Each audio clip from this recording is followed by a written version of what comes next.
Hey guys, what's going on? For those of you who don't know me, my name is Ross Reale, and I figured I would make a video about some stuff that I've been getting a lot of questions about. I figure it may benefit everybody, so that way, everybody can watch this video and kind of deviate from asking questions, or they can at least watch this and then they can start asking some questions after on.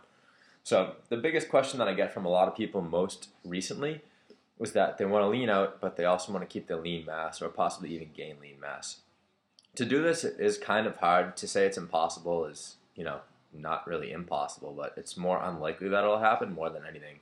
What your goal should be when you're trying to cut is that you want to maintain as much lean mass as you can while you're trying to cut out all types of fats.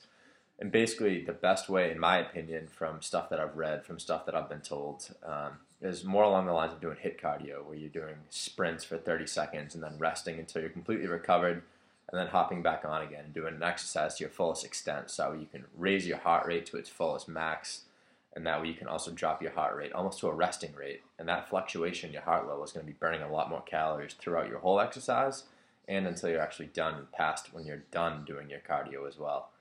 Um, Another thing that I've kind of come across, and everybody has their own opinion on this, and I'm sure I'll catch a lot of flack for it as well, is that fasted cardio scientifically doesn't do anything.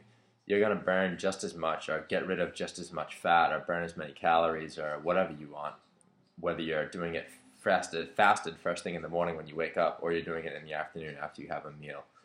Scientifically, it's been proven that fasted cardio doesn't do anything more beneficial than it does, after you eat a steak dinner or after you eat cereal, whatever the case may be.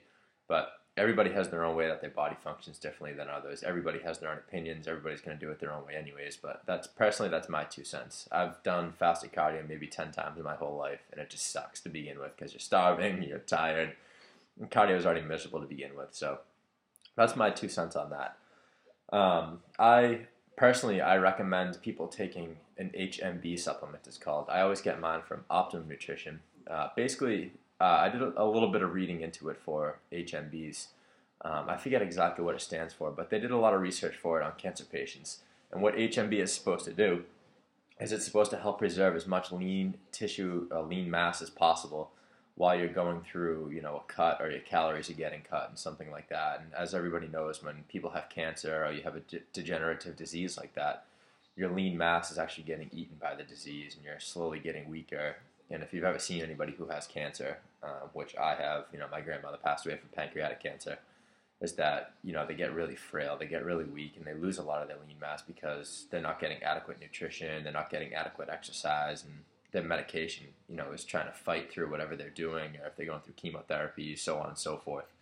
So HMBs, they're all natural supplements, as far as I know, and it's just something that'll help out a little bit as you're cutting. It's no magic miracle pill or anything like that, but it's been around forever, just like creatine, just like protein, just like glutamine, and stuff like that. So it's nothing. Well, glutamine, I can't really say. I'm not 100% positive on that, but creatine, protein, HMBs, and ZMAs really have been around kind of forever, and they're all basic elements or basic compositions and stuff like that. So it's nothing that you're taking that's going to kill you, that's going to send you to the ER or have you in the hospital in a couple of years.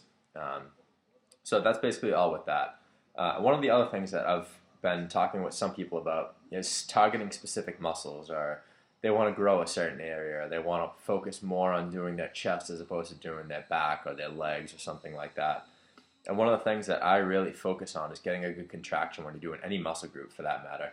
If you want to grow your chest, you need to be working the upper parts of your chest, the lower parts of your chest, and even more so than worrying about the different parts of your chest that you're hitting is focusing on the contraction of stuff that you're doing.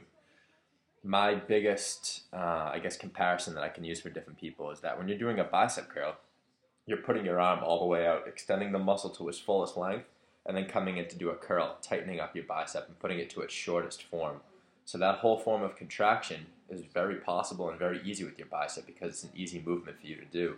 But if it's something that you're focusing on your chest and you're just doing a press coming from the side of your body, coming up together like this, you're missing the whole contraction because your chest isn't there all the way.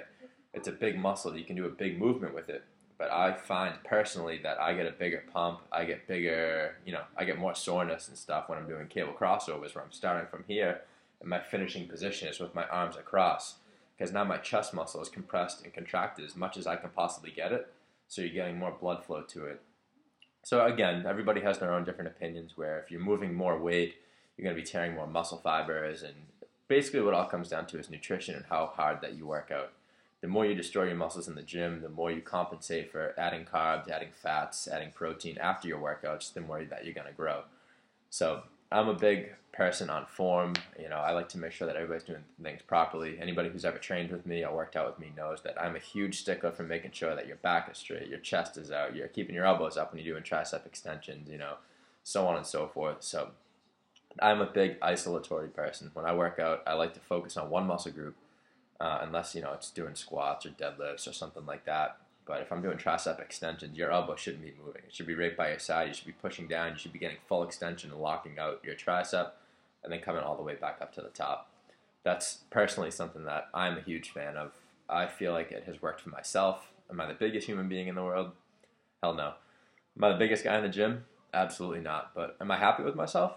Yeah, I think so. I feel like I've accomplished a decent amount since I started lifting probably 4 or 5 years ago, and I continue to do it every day, and I do it because I love it.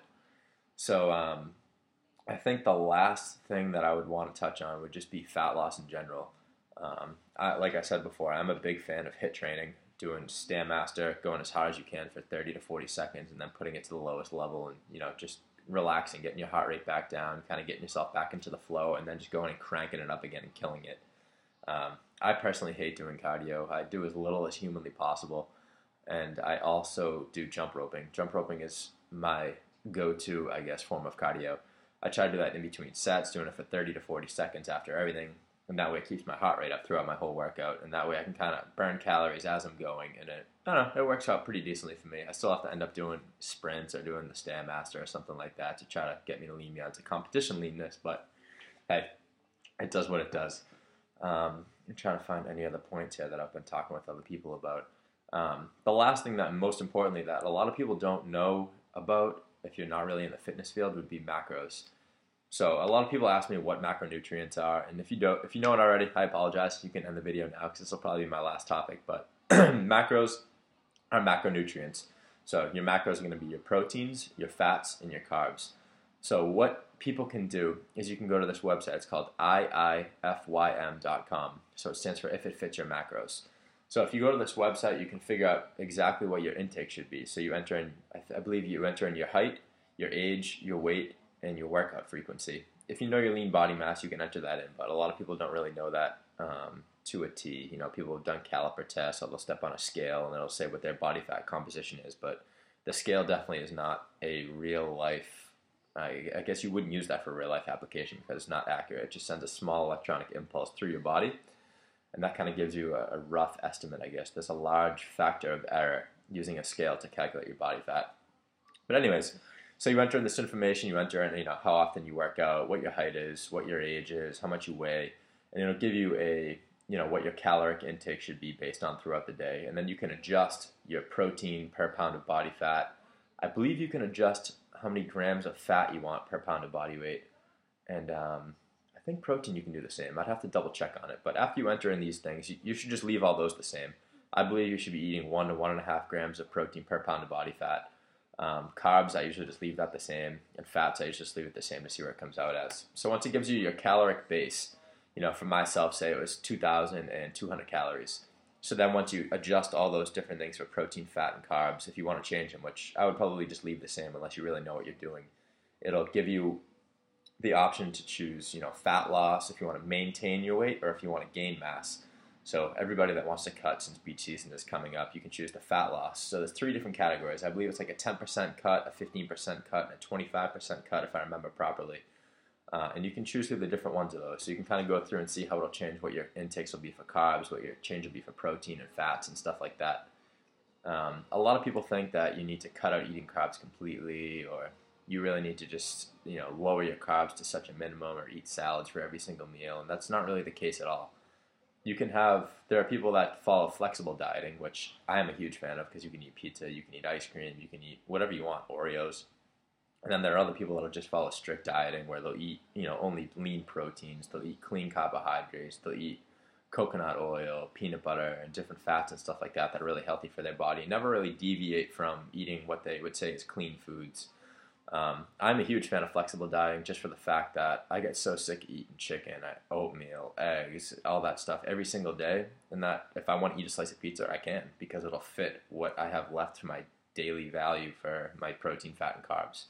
So that's really the easiest way that I can do it, and I think that that's the most functional way as well because it's, if you're going out to dinner or you really want to kind of have a social life while you're trying to get extremely lean to do your show or anything for that matter, it's kind of hard to go out to a restaurant and order just a plain piece of chicken with broccoli and sweet potatoes on the side because they're going to look at you and be like, oh, well, chicken's already marinated and stuff for the past 24 hours, so it's not really 100% clean.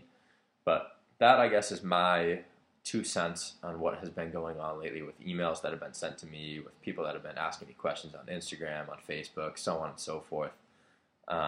So I guess if there are any other questions, I'd love to do these videos. They're kind of cool.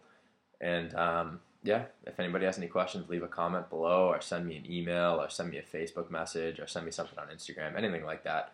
And I would love to help out with anybody's questions on fitness or health or whatever I can do. Again, I'm not an expert. I'm not a scientist. I am not Layne Norton, who is a genius, and I strictly believe in his ways because, everything is science-based.